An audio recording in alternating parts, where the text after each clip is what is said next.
There we go. Hello, everybody. Welcome back. My name is John. This is my channel, Your Renaissance Man. It's Wednesday, April 2nd, 2025.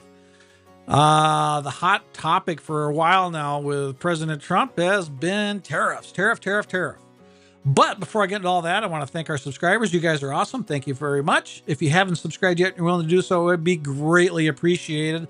That's what helps us out the most as a new channel. If you've subscribed already, if you continue to support us by the like, commenting, or sharing. So, tariff. Where are we at with all this stuff? So Trump today revealed his tariffs plan and the amounts and all that good stuff. And what he is implementing is here's the graph that he released at his press conference, or the signing of his new tariffs. So the blue and white column is the countries that the tariffs are being imposed on, and the blue and white column is the tariff that they're imposing on us, and the yellow column is what we're imposing on them for stuff coming into our country. So top one, China, because we do a lot with them. We rely on them heavily for a lot of stuff, and that's part of the reason why they're doing this, is to increase to incentivize companies to build inside of America and build their companies within inside our borders to produce products and such. So China's imposing like 67% on us. We're going to impose 34% on them. European Union 39% on us, and we're going to impose 20% on them. Then we got Vietnam, Taiwan, Japan, India, South Korea. You can find all this stuff online. Looking at some of our friendlies that our friendly countries that we're strong allies with, the United Kingdom only imposes 10%, so we're doing 10% on them, for example. Australia, 10 on us, 10 on them. Let's see, what's some big countries that we trade with? Let's look at the other page here. United Arab Emirates, that's a huge country, very prosperous, but for oil, but they only impose 10. We're imposing 10 on them. What else? Saudi Arabia. A lot of the, it's mostly against the countries that that we're getting hit hard from on their side is what it's helping. And one argument was made that why, one of the original intentions behind tariffs was that you put tariffs on a nation bringing cheaper goods into our country because we're trying to protect, the companies in our, the manufacturers in our country that are providing the same goods. And maybe this country has a much less expensive way of producing it. So it's to protect the companies in our country, to keep them competitive. And so the argument's being made, why are we doing this to China when they're providing goods that we're not making, which is a fair point. But to counter that is they're bringing in a lot of stuff that we used to make, and we've kind of, downsized our country to the point that we don't make hardly anything anymore. We don't produce much of anything. We produce a lot of food. And that's probably our biggest production. Maybe, I'm not for certain on that, but I'm just guessing because we're a large country and we have a lot of agriculture. And so we produce a lot of food. But, a lot of the goods that China brings us is stuff that we used to make ourselves, like auto parts, for example. Detroit was a hub for the automotive industry for the United States for decades. All the the major U.S. manufacturers, meaning Chrysler, Ford, and General Motors, and all their offshoots, were all based in Detroit for a long time. And then they had their own small, company, divisions within there that made the parts, that made all the parts to supply themselves, and then they even, we had the steel mills in Pennsylvania that supplied Detroit, which, they got the iron ore from where I'm at, state of Minnesota. We produced a lot of iron ore, which later turned into taconite, was another process for, anyways, not getting into the manufacturing process. But anyways, Minnesota is a huge provider for the ore to make the steel that that's made in Pennsylvania that went to the automotive manufacturers in Detroit, and which was also, of course, beneficial for when we were at war, like World War II, World War I, any war, because we need steel for wars. So anyways, a lot of those industries have just dwindled, and just recently President Trump saved U.S. Steel from being taken over by Japan and brokered a deal with Japan to invest in the company versus take it over. Would you still invest in it? But because I really don't want to let this happen, because the U.S. is allowed to, we are allowed to step in with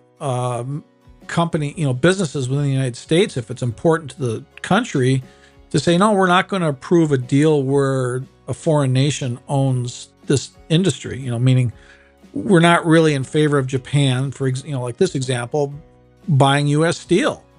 It's not something we want to do. We don't want a foreign nation controlling, because we don't have as much steel production as we used to, and that's kind of the last remaining for the most part. So he brokered a deal with them to just, to invest in it versus take the company. So, he saved steel production for the United States, essentially.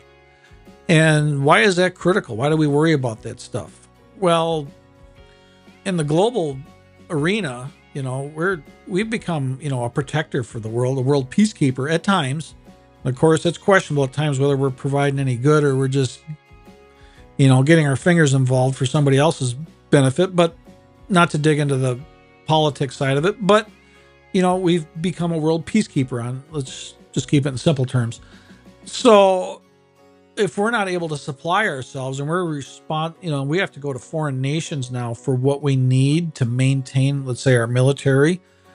Now that country could squeeze us out and we could lose our military, or lose the effectiveness of our military, or the supplies needed, or charge us so much to get the stuff we need. You know what I mean? It gives another country control over us. In China, we get so much from, and they're not exactly a strong ally. China is definitely making a move to become, the new center of the world, kind of like the United States has been for a while. Before us, it was the United Kingdom, and, it gets handed around as countries prosper, rise and fall.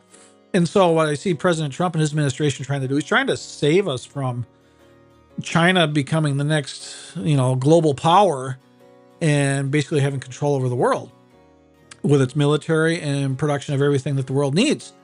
And so what these tariffs are to do is to try to incentivize, to put some incentives into the world market to the manufacturers, businesses, to open up inside our borders to produce stuff that's necessary for us as a nation, for it to make it cheaper, also to provide jobs. Because you look at cities like Detroit again, where, okay, you lost the auto manufacturers, but you still got hospitals, you still got schools, you still got, government, then you also got all the industries, or the smaller businesses like, gas stations and car dealers and hardware store and retail stuff, that kind of stuff. But the reason it was there is because there was all these good paying manufacturing jobs, and there were so many of them. So then you pull out the center of the industry for that region, and then it all just collapses around it. So it's, Detroit's the perfect example. It's not a great city like it had been in the past.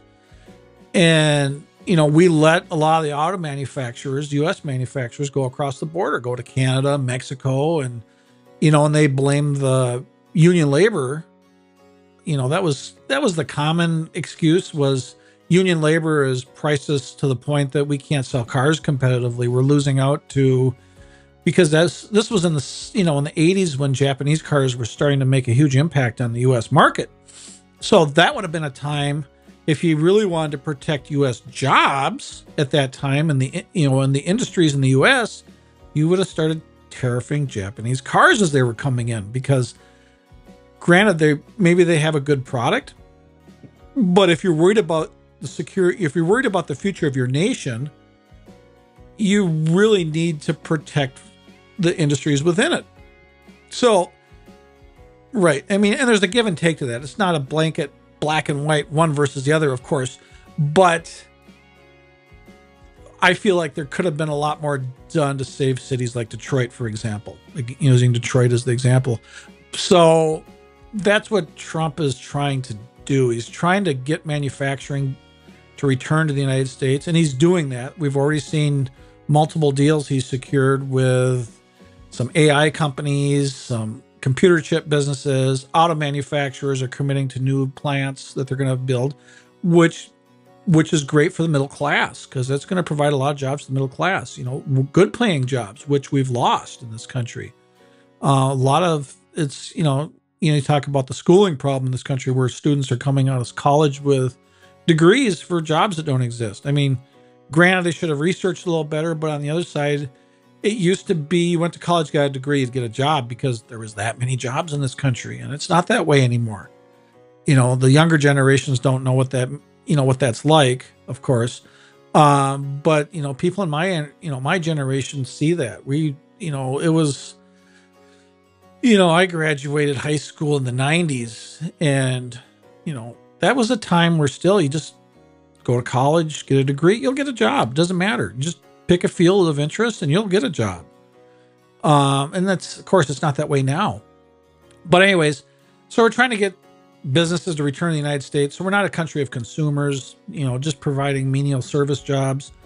Get our quality of living back up because, through better wages, through better jobs, which also stuff being produced inside our borders should essentially be cheaper, or, more affordable. And, it's kind of the circle of life within industry and within the working world.